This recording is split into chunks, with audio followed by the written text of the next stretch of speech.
The Battle of Kasserine Pass took place during the Tunisia campaign of World War II in February 1943. Kasserine Pass is a 2 miles wide gap in the Grand Dorsal chain of the Atlas Mountains in west-central Tunisia. The Axis forces led by General Feldmarschall Erwin Rommel were primarily from the Afrika Korps Assault Group.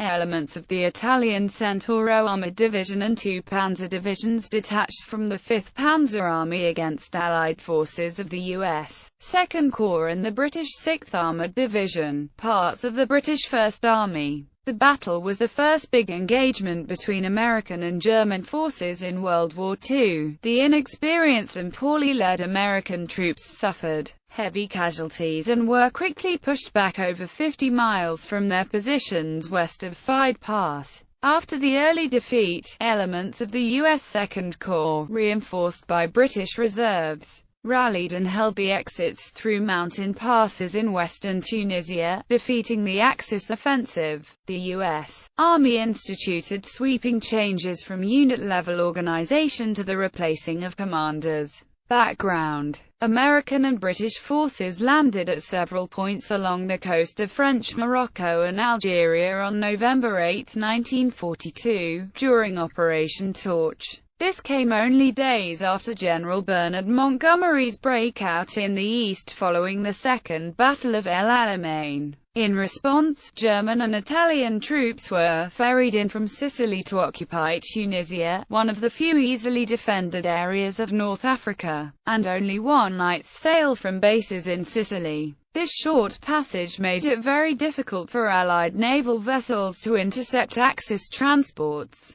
while air interdiction proved equally difficult as the nearest Allied airbase to Tunisia, at Malta, was over 200 miles distant. The run for Tunis in November and December 1942 was an attempt to reach Tunis before German and Italian reinforcements arrived. Because of the poor road and rail communications, only a small, divisional-sized Allied force could be supplied and in excellent defensive terrain. Small numbers of German and Italian troops were sufficient to defeat the attempt. The Allied build-up continued, more aircraft became available and new airfields in eastern Algeria and Tunisia became operational, resulting in greater success in stopping the flow from Europe of Axis men and equipment into Tunis and Bizerta, but a sizable force had already come ashore. On January 23, 1943, the 8th Army took Tripoli, Rommel's main supply base. Rommel had planned for this, switching his line of supply to Tunis and intending to block the southern approach to Tunisia from Tripoli at Gabes.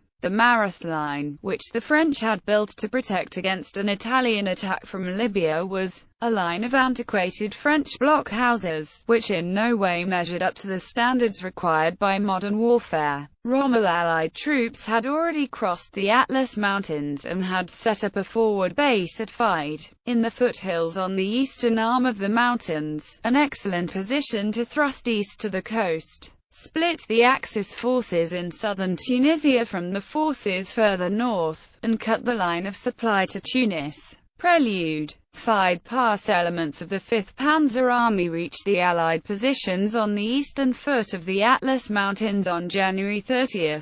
The 21st Panzer Division met French troops at Fide, and despite excellent use of the French 75mm guns, which caused heavy casualties among the German infantry, the defenders were easily forced back. U.S. artillery and tanks of the 1st Armored Division then entered the battle, destroying some enemy tanks and forcing the remainder into what appeared to be a headlong retreat. The 1st Armored Division fell for a ruse which had been successful against British forces, and when the panzers reached their old positions, with U.S. armor in hot pursuit, a screen of German anti-tank guns opened fire, destroying nearly all the American tanks. A U.S. forward artillery observer whose radio and landlines had been cut by shellfire recalled, "It was murder. They rolled right into the muzzles of the concealed 88s, and all I could do was stand by and watch tank after tank blown to bits or burst into flames or just stop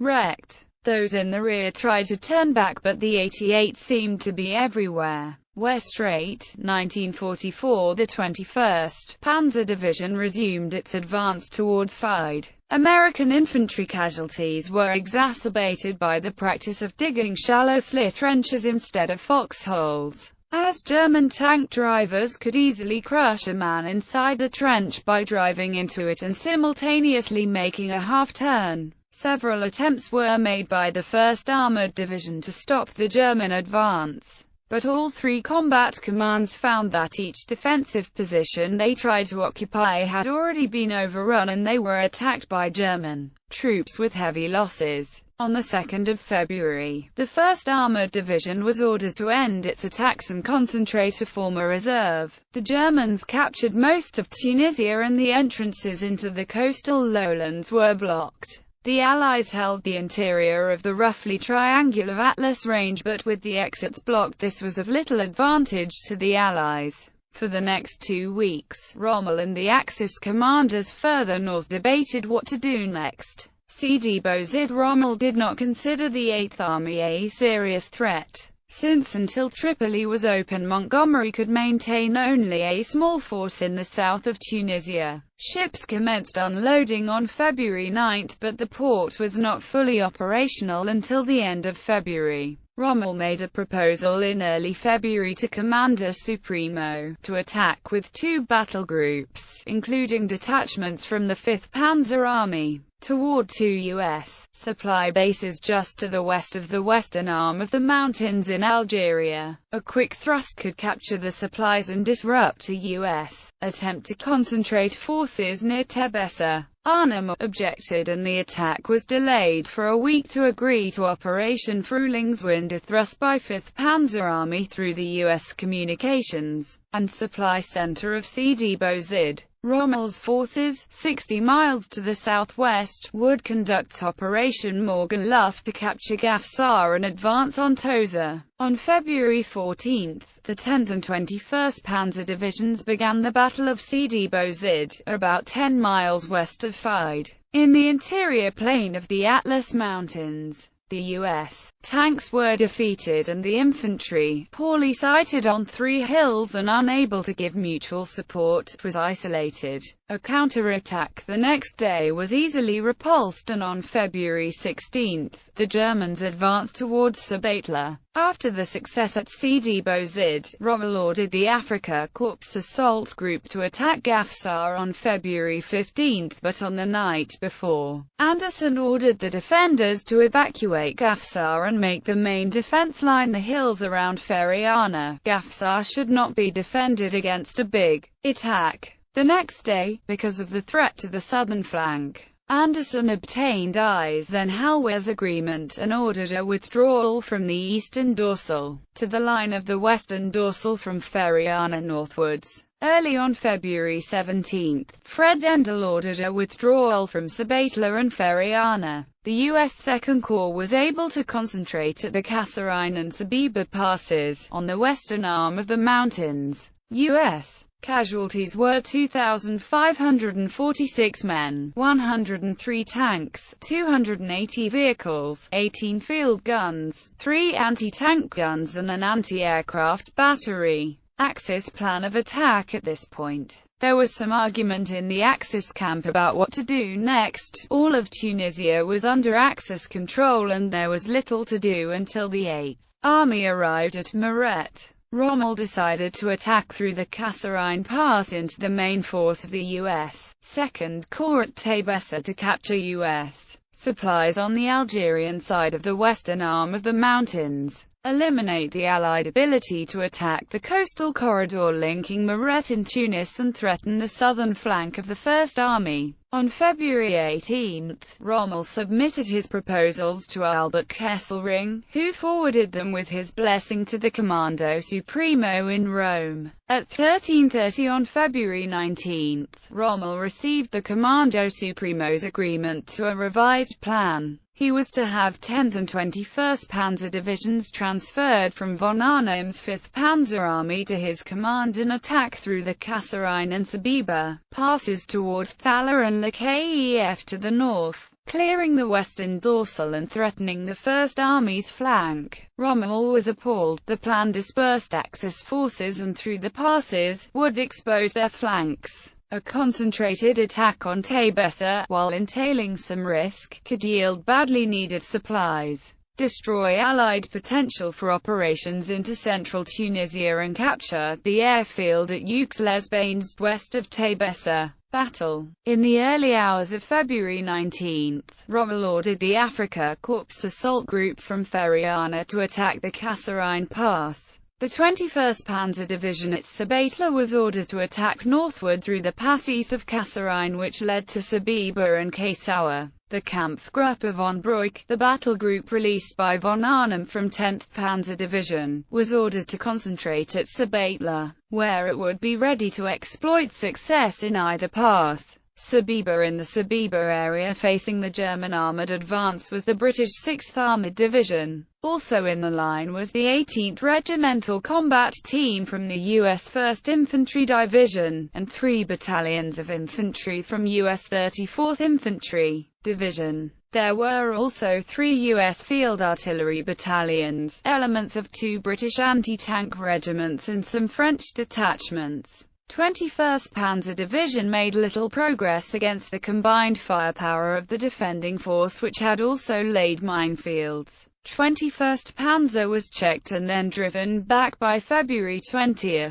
Kasserine defending the pass was a force consisting of the 1st Battalion, U.S. 26th Regimental Combat Team, the U.S. 19th Combat Engineer Regiment, the U.S. 6th Field Artillery Battalion, the Tank Destroyer Battalion and a battery of French artillery. On the hills to their west was French General Welvet's Task Force Welvet, comprising a U.S. Ranger and Infantry Battalion, 3 French Infantry Battalions, 2 U.S. Field Artillery Battalions, 4 French Artillery Batteries and Engineer and Anti-Aircraft Detachments. Furthest west was Task Force Bowen, blocking the track from Ferriana towards Tebessa. Between Task Force Bowen and Tebessa to the north was the regrouping U.S. 1st Armored Division, although only Combat Command B were fit for combat.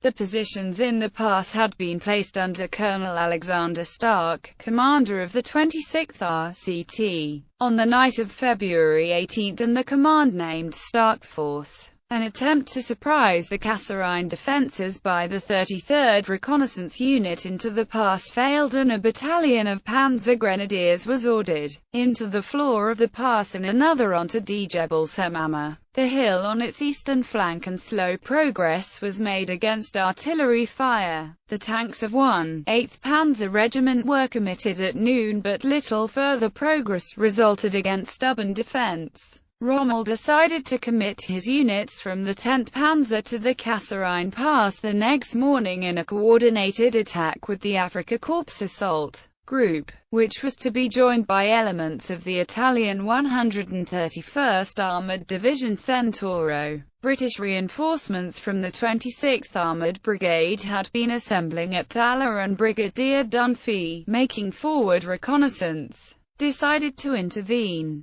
The 1st Army headquarters restricted him to sending Gore Force, a small combined arms group of a company of infantry, a squadron of 11 tanks, an artillery battery and an anti-tank troop. Brigadier Cameron Nicholson was given command of Nick Force, all units northwest of the pass. During the night, the American positions on the 2 shoulders overlooking the pass were overrun, and at 8:30 a.m. German Panzer Grenadiers and Italian Bersaglieri resumed the attack. At 10 a.m. Dunphy judged that Stark Force was about to give way and ordered Gore Force to the Thala side of the pass as elements of the Centauro Division launched their attack towards Tebessa and continued it during the afternoon. At 1 p.m. Rommel committed 2 battalions from 10th Panzer, which overcame the defense. Tanks and Bersaglieri from the Centauro Division advanced along Highway 13 and overran the 19th Combat Engineer Regiment. The U.S. survivors made the disorganized retreat up the western exit from the pass to D. Jebel el Hamra, where 1st Armored Division's Combat Command B was arriving. On the exit to Thala, Gore Force slowly leapfrogged back, losing all its tanks in the process, to rejoin the 26th Armored Brigade some 10 miles further back. D. Jebel el Hamra. The Afrika Korps Assault Group began moving along the Hateb River Valley towards Hydra and Tebessa in the early afternoon of February 21 and advanced until they met defenders consisting of the U.S. 1st Infantry Division's 16th Infantry Regiment and Combat Command B of the U.S. 1st Armored Division at D. Jebel el Hamra. The German-Italian force was halted and, despite heavy pressure, including air attacks, failed to dislodge the American defenders. Having brought the Axis drive towards Tebessa to a halt, Generals Robinette and Allen now turned their attention to planning a counterattack that was to take place the next day, February 22.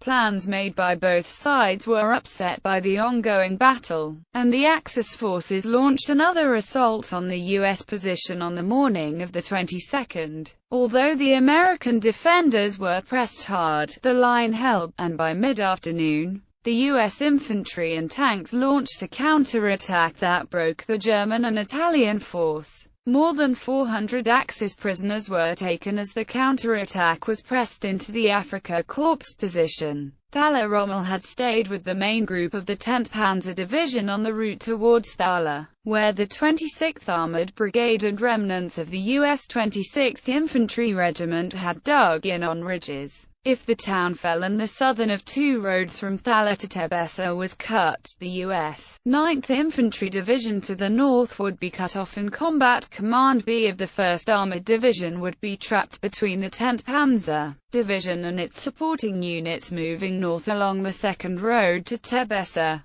The combined force fought a costly delaying action in front of Thala, retreating ridge by ridge to the north until by dark the force held the German attacks just south of the town. The divisional artillery of the U.S. 9th Infantry Division and anti-tank platoons that had moved from Morocco on February 17, 800 mi west dug in that night. Next day, the front was held mostly by British infantry, with exceptionally strong backing by unified U.S. and British artillery, under Brigadier General Stafford Leroy Irwin, the U.S. artillery commander. The British had 36 guns, supported by the Derbyshire Yeomanry and the 17th, 21st Lancers. Anderson ordered the 9th Division and its artillery support to La KEF to meet an expected German attack, but U.S. Major General Ernest N. Harmon, who had been sent by Eisenhower to report on the battle and the Allied command, instructed the 9th Divisional Artillery to stay behind. On the morning of February 22,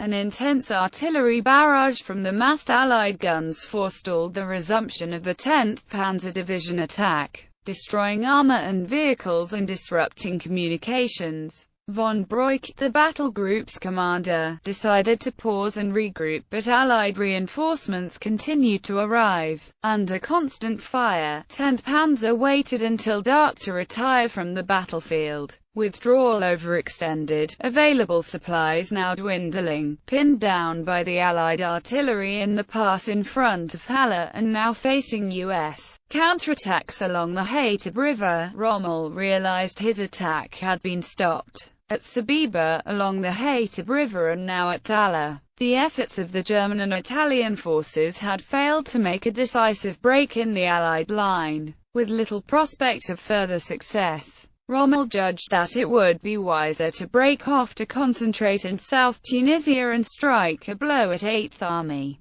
catching him off balance while still assembling its forces. He at least had the consolations that he had inflicted heavy losses on his enemy and that the Allied concentrations in the Gafsa-Sabatla area had been destroyed. At a meeting at Rommel's Kasserine HQ on February 23, Kesselring and his Chief of Staff Siegfried Westphal tried to change Rommel's mind, arguing that there were still possibilities for success. Rommel was adamant. Kesselring finally agreed, and formal orders from the Commander Supremo in Rome were issued that evening calling off the offensive, and directing all Axis units to return to their start positions. On February 23, a massive U.S. air attack on the pass hastened the German retreat, and by late on February 24, the pass had been reoccupied. Feriana was in Allied hands. Sidi Bouzid and Sabatla followed soon after.